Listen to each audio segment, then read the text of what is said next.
जैसे ही boat on off mausoleum के किनारे बना विशाल द्वार धीरे धीरे खुलने लगा, वहां मौजूद सभी विशेषज्ञ समझ गए कि अब असली दौड़ शुरू होने वाली है।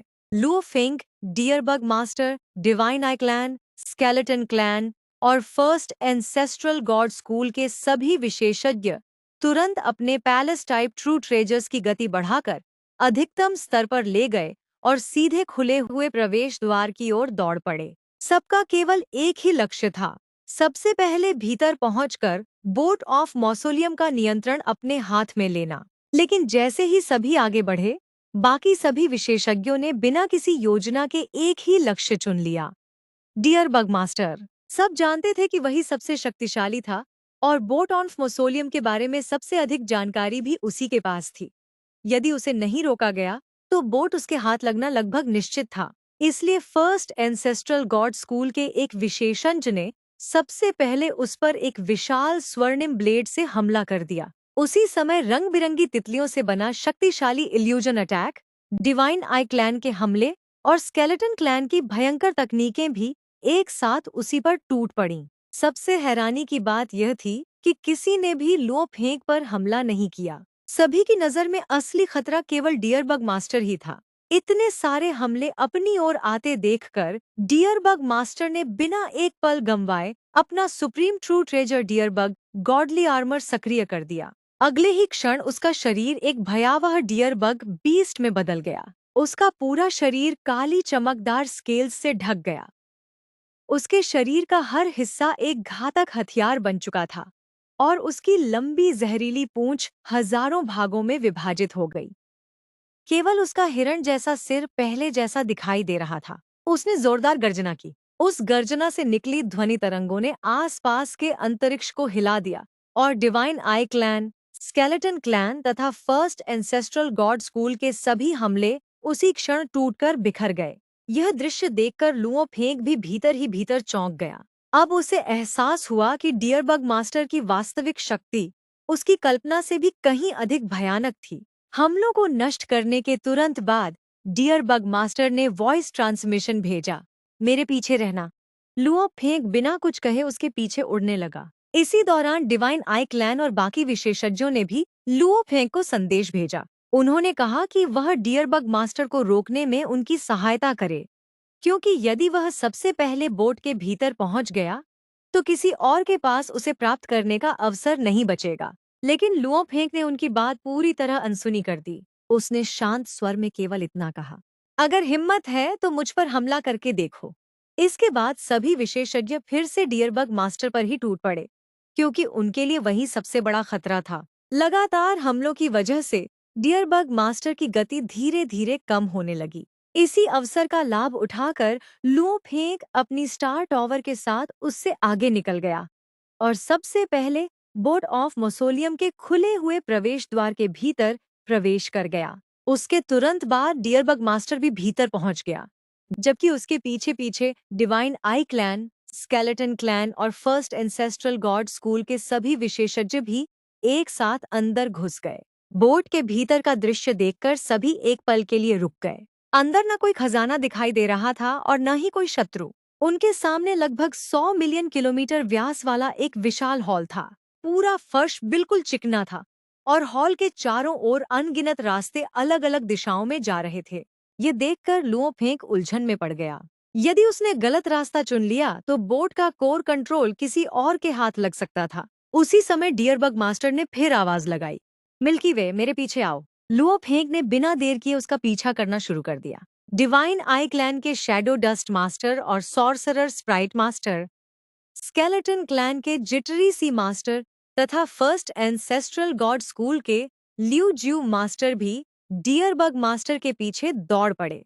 सभी को विश्वास था कि बोट का सही रास्ता केवल डियरबग मास्टर ही जानता है। इसीलिए वे लगातार long range attacks, soul attacks और डोमेन अटैक्स से डियरबग मास्टर और लुओ फेंग को रोकने की कोशिश करते रहे। लुओ फेंग ने तुरंत समझ लिया कि डियरबग मास्टर जानबूझकर उसे अपने साथ रखे हुए हैं, ताकि दुश्मनों का कुछ ध्यान उस पर भी बंटा रहे और डियरबग मास्टर पर हमलों का दबाव थोड़ा कम हो जाए।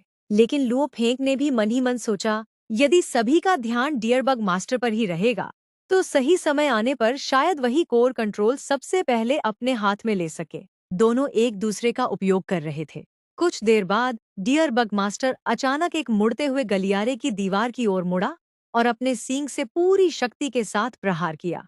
तुरंत दीवार के भीतर छिपा हुआ एक प्राचीन यंत्र सक्रिय हो गया। अगले ही पल ऊपर से एक विशाल पत्थर का द्वार गिरा और पूरा रास्ता बंद हो गया। डियर बग मास्टर और लुओ फेंग उस द्वार के इस पार निकल चुके थे, जबकि divine I clan, skeleton clan और फर्स्ट एंसेस्ट्रल गॉड स्कूल के सभी विशेषज्ञ दूसरी ओर फंस गए। सभी क्रोध से चिल्लाने लगे।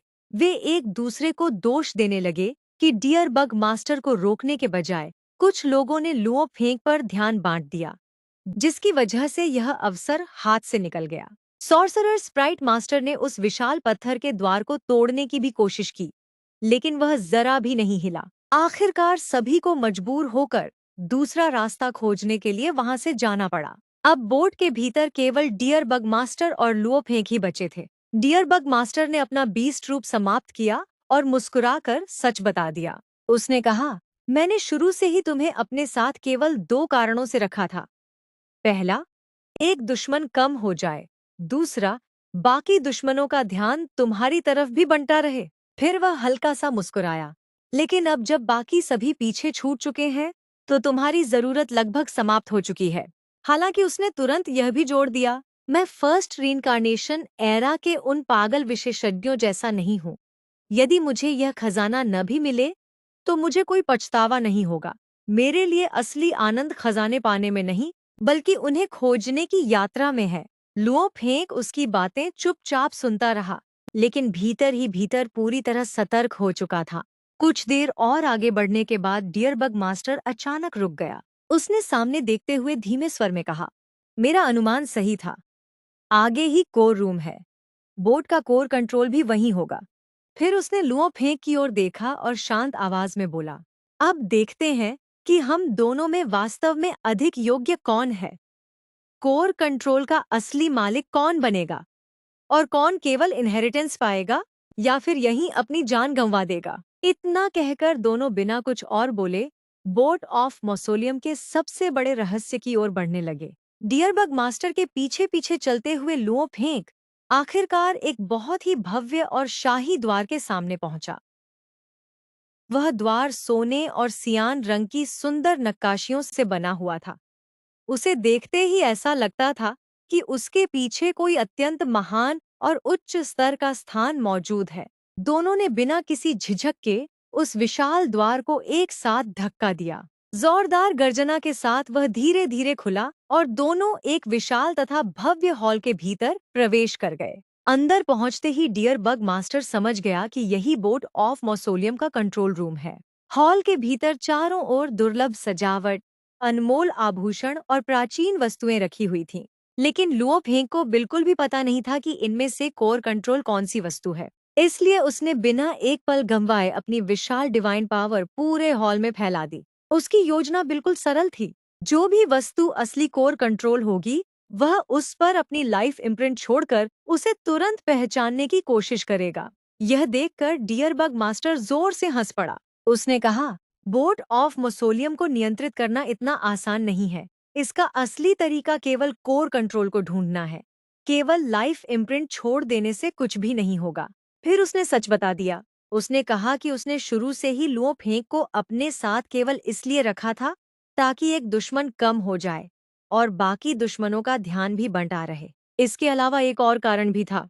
फर्स्ट रीइंकार्नेशन एरा के विशेषज्ञ अत्यंत अनुभवी थे। संभव था कि उनमें से किसी को कोर कंट्रोल पहचानने का वास्तविक तरीका मालूम हो। इसी कारण डियरबग मास्टर उन्हें सबसे बड़ा खतरा मानता था। यह कहते हुए वह स्वयं भी पूरे हॉल में कोर कंट्रोल खोजने लगा। लुओ फेंक ने तुरंत अपनी रणनीति बदल दी। अब उसने स्वयं कुछ खोजने के बजाय डियरबग मास्टर की हर छोटी से छोटी प्रतिक्रिया पर नजर रखनी शुरू कर दी, ताकि उसके हाव भाव से पता चल सके कि असली कोर कंट्रोल कहाँ छिपा है।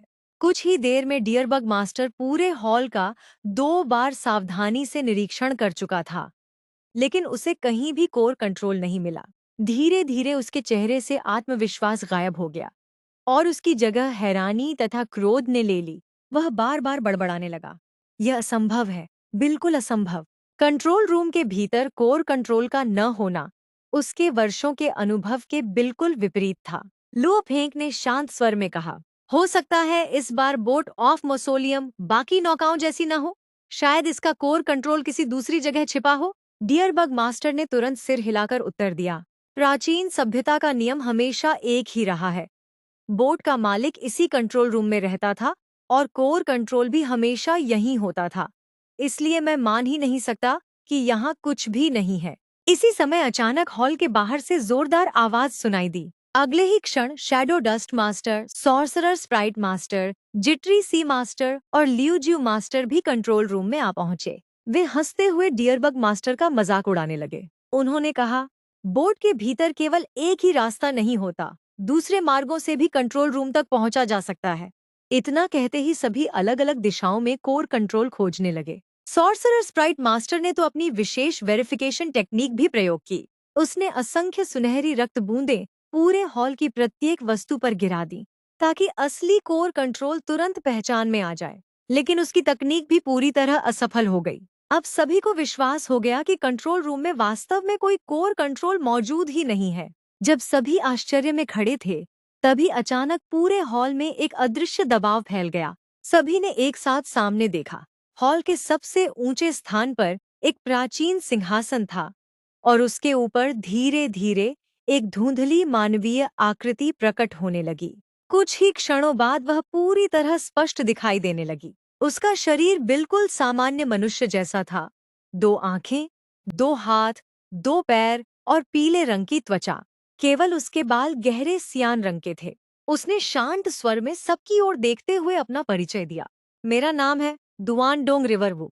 यह नाम सुनते ही डियरबग मास्टर और बाकी सभी विशेषज्ञों के चेहरे गंभीर हो गए। शैडो डस्ट मास्टर ने तुरंत पहचान लिया कि प्राचीन सभ्यता में किसी नाम के अंत में वू जुड़ना अत्यंत उच्च सम्मान और बहुत ऊंचे दर्जे का प्रतीक होता था। डियरबग मास्टर ने उसकी ओर देखकर हल्की हंसी के साथ कहा, तुम्हारा ज्ञान अभी भी बहुत सीमित है। असली प्राचीन सभ्यता तुम्हारी कल्पना से कहीं अधिक महान थी। सियान बालों वाले उस व्यक्ति ने आगे कहा, मैं बहुत पहले ही मर चुका हूँ। तुम सब मेरे बाद की अनगिनत पुनर्जन्म युगों की संतति हो। उसने फिर अपना परिचय दोहराया, मैं दुआन डोंग रिवर वू हूँ, दुआन डोंग रिवर वंश का 192वां उत्तराधिकारी। उसने बताया कि जब वह अपने जनरल के साथ अंतिम अभियान पर निकला था, तभी उसे पता था कि उसके जीवित लौटने की संभावना बहुत कम है। उसे अपनी मृत्यु का उतना दुख नहीं था जितना इस बात का कि यदि वह मर गया तो उसकी दुआन डोंग रिवर वंश की हजारों पीढ़ियों से चली आ रही विरासत हमेशा के लिए समाप्त हो जाएगी। इसी कारण उसने इस बोट ऑफ मौसोलियम को पूरी तरह बदल दिया था और इसे बाकी सभी नौकाओं से अलग बना दिया था। इसके भीतर केवल खतरनाक क्षेत्र ही नहीं बल्कि उसकी संपूर्ण विरासत भी छिपी हुई थी। इसके बाद दुआन डोंग रिवरवू ने सबसे महत्वपूर्ण चेतावनी दी। उसने कहा, जो लोग अभी डर रहे हैं वे इसी समय बोट छोड़कर चले जाएं, लेकिन जो आगे बढ़ेंगे उनके सामने हर कदम पर खतरा और भी बढ़ता जाएगा। अंत में केवल एक ही व्यक्ति मेरी पूरी विरासत प्राप्त करेगा और वही जीवित बचेगा। यदि कोई भी विरासत प्राप्त नहीं कर पाया तो भीतर मौजूद सभी लोग मर जाएंगे, और यदि किसी ने विरासत का थोड़ा सा भी भाग स्वीकार कर लिया तो उसके बाद पीछे हटने का कोई अवसर नहीं बचेगा। या तो वह मेरी पूरी विरासत का उत्तराधिकारी बनेगा या उसकी मृत्यु निश्चित होगी। इतना कहने के बाद उसका प्रोजेक्शन धीरे धीरे गायब हो गया और पूरा हॉल फिर से शांत हो गया। उसके गायब होते ही पूरे हॉल का वातावरण पूरी तरह बदल गया। हर विशेषज्ञ के चेहरे पर अलग अलग भाव दिखाई दे रहे थे। किसी की आंखों में लालच था, किसी के भीतर उत्साह उमड़ रहा था और कुछ के चेहरे पर साफ डर दिखाई दे रहा था। अब सभी समझ चुके थे कि यह केवल किसी सुप्रीम ट्रू ट्रेजर के लिए होने वाली प्रतिस्पर्धा नहीं थी, यह तो एक प्राचीन सभ्यता की संपूर्ण विरासत थी। डिवाइन आई क्लैन भी कभी ऐसी ही एक पूर्ण विरासत प्राप्त करने के कारण इतना शक्तिशाली बना था, लेकिन दुआन डोंग रिवर वंश उससे भी कई गुना अधिक प्राचीन और शक्तिशाली प्रतीत हो रहा था। अब वहां मौजूद हर विशेषज्ञ के सामने केवल 2 ही रास्ते बचे थे, या तो संसार की सबसे अनमोल विरासत प्राप्त करके जीवित बाहर निकले या फिर बोट ऑफ मौसोलियम के भीतर हमेशा के लिए अपनी जान गंवा दे। दुआनडोंग रिवर वू का प्रोजेक्शन गायब होते ही पूरे कंट्रोल हॉल में गहरी खामोशी छा गई। वहां मौजूद Luo Feng, dear bug master, shadow dust master, sorcerer sprite master, Liu Ju master और जिटरी सी मास्टर सभी अपने अपने मन में एक बहुत बड़ी दुविधा से गुजर रहे थे। उनके सामने पूरे ब्रह्मांड की सबसे अनमोल इनहेरिटेंस थी, लेकिन उसके साथ मौत का खतरा भी उतना ही बड़ा था। यदि वे पीछे हट जाते तो जीवित तो रह जाते, लेकिन पूरी जिंदगी पछताते, और यदि आगे बढ़ते तो शायद कभी जीवित लौट ही नहीं पाते। सबसे अधिक उलझन में डियरबग मास्टर था। वह पर्पल मून होली लैंड का सदस्य था। इसका अर्थ था कि जब तक उसका होली लैंड यूनिवर्स अस्तित्व में है, तब तक वह वास्तव में अमर है। यदि वह इस इनहेरिटेंस के लिए जोखिम उठाकर मर जाता तो उसकी अनंत आयु भी समाप्त हो सकती थी। लेकिन यदि वह यह अवसर छोड़ देता तो शायद यूनिवर्स ओशन की सबसे महान अवसर हमेशा के लिए उसके हाथ से निकल जाती। दूसरी ओर शैडो डस्ट मास्टर सोच रहा था कि जो प्राचीन सभ्यता यूनिवर्स बोर्ड जैसी अकल्पनीय रचनाएं बना सकती है, उसकी इनहेरिटेंस कितनी महान होगी। उसके लिए इतना बड़ा जोखिम लेना पूरी तरह उचित था। जिटरी सी मास्टर की आंखों में तो केवल पागलपन दिखाई दे रहा था। वह मन ही मन प्रार्थना कर रहा था कि यही एक अवसर उसकी पूरी किस्मत बदल दे। लियूज्यू मास्टर भी पहली बार इतनी गहरी सोच में डूब गई थी। उधर लुओ फेंग भी गंभीर विचारों में खो गया। पहले उसे लगा था कि यह केवल बोट ऑफ मौसोलियम को प्राप्त करने की प्रतियोगिता है, लेकिन अब उसे समझ आ चुका था कि बोट तो केवल एक माध्यम है। असली खजाना तो दुआनडोंग रिवर वंश की संपूर्ण इनहेरिटेंस थी। लेकिन उसने यह भी समझ लिया कि यदि उसने इस इनहेरिटेंस को स्वीकार किया और असफल हो गया, तो शायद उसके अनेक शरीर भी उसे नहीं बचा पाएंगे। प्राचीन सभ्यता की विधियां इतनी शक्तिशाली थीं कि उनकी सजा केवल एक शरीर को नहीं, बल्कि उसके पूरे अस्तित्व को मिटा सकती थी। इसी कारण यह उसकी पूरी जिंदगी का सबसे कठिन निर्णय बन गया। लुओ फेंग ने अब तक की अपनी साधना यात्रा को याद किया। उसने सोचा कि उसने अभी केवल 10 से कुछ अधिक यूनिवर्स एरास जितना ही साधना की है, और इस इनहेरिटेंस के बिना भी भविष्य में यूनिवर्स सुप्रीम मास्टर बन सकता है। लेकिन तभी उसे एक और सच्चाई याद आई। यूनिवर्स सुप्रीम मास्टर बनने के बाद भी कोई अमर नहीं होता। हर विशेषज्ञ को अंततः रीइंकार्नेशन एरा के अंत में मरना ही पड़ता है। केवल 2 होली लैंड यूनिवर्स ही इस नियम को तोड़ पाए हैं। पूरे यूनिवर्स ओशन के अनंत इतिहास में हजारों यूनिवर्स सुप्रीम मास्टर्स जन्मे, लेकिन केवल 2 ही इटर्नल होली लैंड्स बन सकीं। यह सोचकर लुओ फेंग भीतर तक हिल गया। अचानक उसके मन में ब्लैक टोकन सीक्रेट स्पेस की वह विशाल पत्थर की दीवार उभर आई, जहां अनगिनत पीढ़ियों के स्पेस मास्टर्स अपने संदेश छोड़ गए थे। 9 mortal master, Feng Guling, 5 chaos master और अब स्वयं लुओ फेंग सभी उसी अनंत श्रृंखला का हिस्सा थे।